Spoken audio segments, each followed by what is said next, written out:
Hi అండి, అందరికీ good afternoon. Time ఇప్పుడు 2:45 అయింది. లంచ్ అయితే చేసాము. నిన్న ఈరోజు వీడియోలు రాలేదు.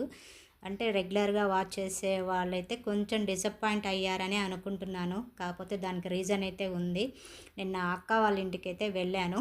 ఇంకా అక్క వాళ్ళ ఇంటి దగ్గర నుంచి రిటర్న్ వేలో మా ఇంటికి దగ్గరలో వచ్చే ముందు కొంచెం చిన్న ఇన్సిడెంట్ అయితే జరిగింది. దానివల్ల మొబైల్ ప్రాబ్లం వచ్చింది. ఇంకా మొబైల్ అయితే అసలు డమ్మీ అయిపోయింది. ఇంకా మొబైల్ పరిస్థితి అయితే చాలా దారుణం. మీకు ఈ వీడియోలోనే చూపిస్తాను. ఎందుకు ఇలా అయింది, ఏమిటి అన్నది కూడా రీజన్ అయితే చెప్తాను. మీరు లంచ్ చేశారా? లంచ్లోకి ఏం ప్రిపేర్ చేశారో కామెంట్ చేయండి.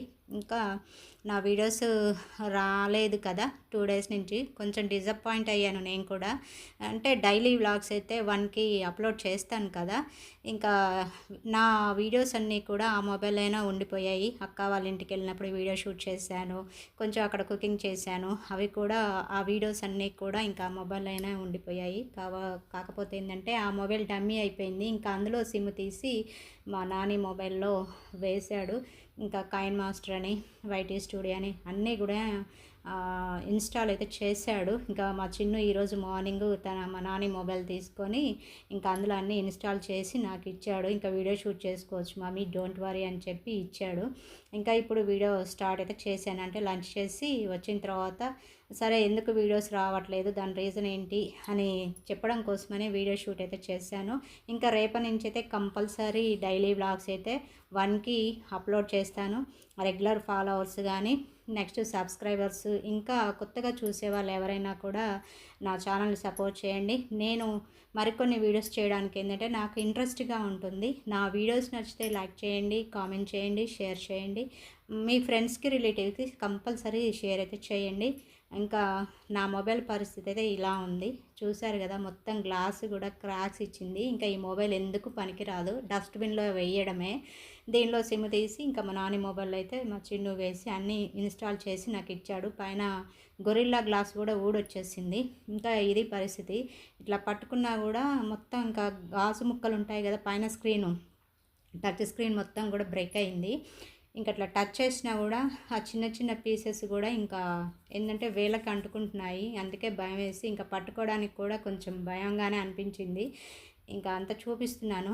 ఇంకా ఈ మొబైల్కి ఈ రోజుతో అంటే నిన్నటితో రుణమైతే తీరిపోయింది. ఇంకొంచెం బాధగానే ఉంది కానీ ఇంకా మనుషులే గ్యారంటీ లేదు కదా, ఇంకా వస్తువులు ఏమాత్రం గ్యారంటీ. నిన్న మార్నింగ్ పెద్దక్క వాళ్ళ ఇంటికి వెళ్ళాను. హైదరాబాద్ లోకలే, దిల్సుఖ్ నగరు. ఇంకా అక్కడికి వెళ్ళి వచ్చేసరికి నేను నైట్ వచ్చేసరికి 8 అయింది. మా నాని డ్యూటీ నుంచి వచ్చారు. ఇంకా నన్ను అక్కడి నుంచి అంటే బీరంగూడ ఖమ్మం నుంచి మా ఇంటి వరకు అయితే బండి మీద వచ్చాను. ఇంకా నైట్ వచ్చిన తర్వాత చూస్తే బకెట్ అయితే మిస్ అయిందండి. నార్త్ సైడ్లో వాయువ్యంలో మాకు ఒక వాష్ ఏరియా ఉందని చెప్పాను కదా, అక్కడ ఉన్న బకెట్ మిస్ అయింది. అది ఎట్లా అయిందో కూడా మేమే స్టన్ అయ్యామండి. కాకపోతే ఏంటంటే ఎక్కడికైనా వెళ్ళాలంటే కొంచెం భయంగానే ఉంది. ఇంట్లో మనుషుల్ని పెట్టడం, ఇంకా లేదంటే ఎవరో ఒకరిని ఉంచడం అయితే కంపల్సరీ అవుతుంది.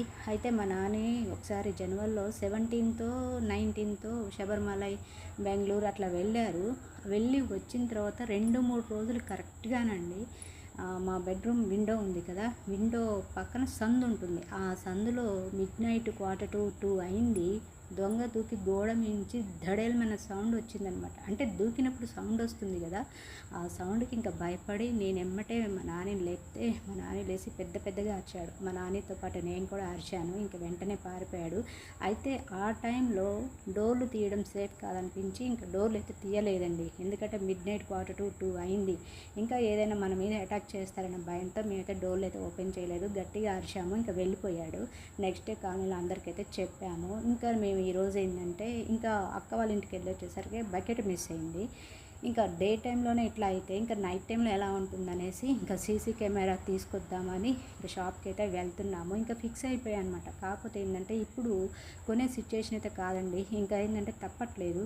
ఇంకా ఒక షాప్కి అయితే వెళ్ళాము, 11,000 చెప్పాడు. నెక్స్ట్ షాప్కి అయితే వెళ్ళాము, 9,000 చెప్పాడు. 9,000 అన్న దగ్గర అయితే రీజనబుల్గా అనిపించి ఇంకా అక్కడికి వెళ్ళి మా కొటేషన్ తీసుకొని అడ్రస్ ప్రూఫ్స్ అన్నీ ఇచ్చేసి ఇంటికైతే వచ్చాము. ఈవినింగ్ 4:45 అట్లా అయిందండి ఇంటికి వచ్చేసరికి. ఇంకా ఏంటంటే క్లైమేట్ కూడా చేంజ్ అయింది. తను ఇప్పుడే ఇన్స్టాలేషన్ చేస్తా అని చెప్పాడు, కానీ ఇంకా ఉరుములు మెరుపులు అయితే మెరుస్తున్నాయి, గాలిదం కూడా స్టార్ట్ అయింది. ఇంకా ఈ టైంలో మంచిది కాదు. ఇంకా నెక్స్ట్ డే అంటే రేపు ఫ్రైడే రోజు రమ్మని అయితే చెప్పాము. రేపు సీసీ ఇన్స్టాలేషన్ అయిన తర్వాత వీడియో తీసి సాటర్డే అప్డేట్ ఇస్తాను. ఈ వీడియో ఇంతతో ఏం చేస్తున్నాను.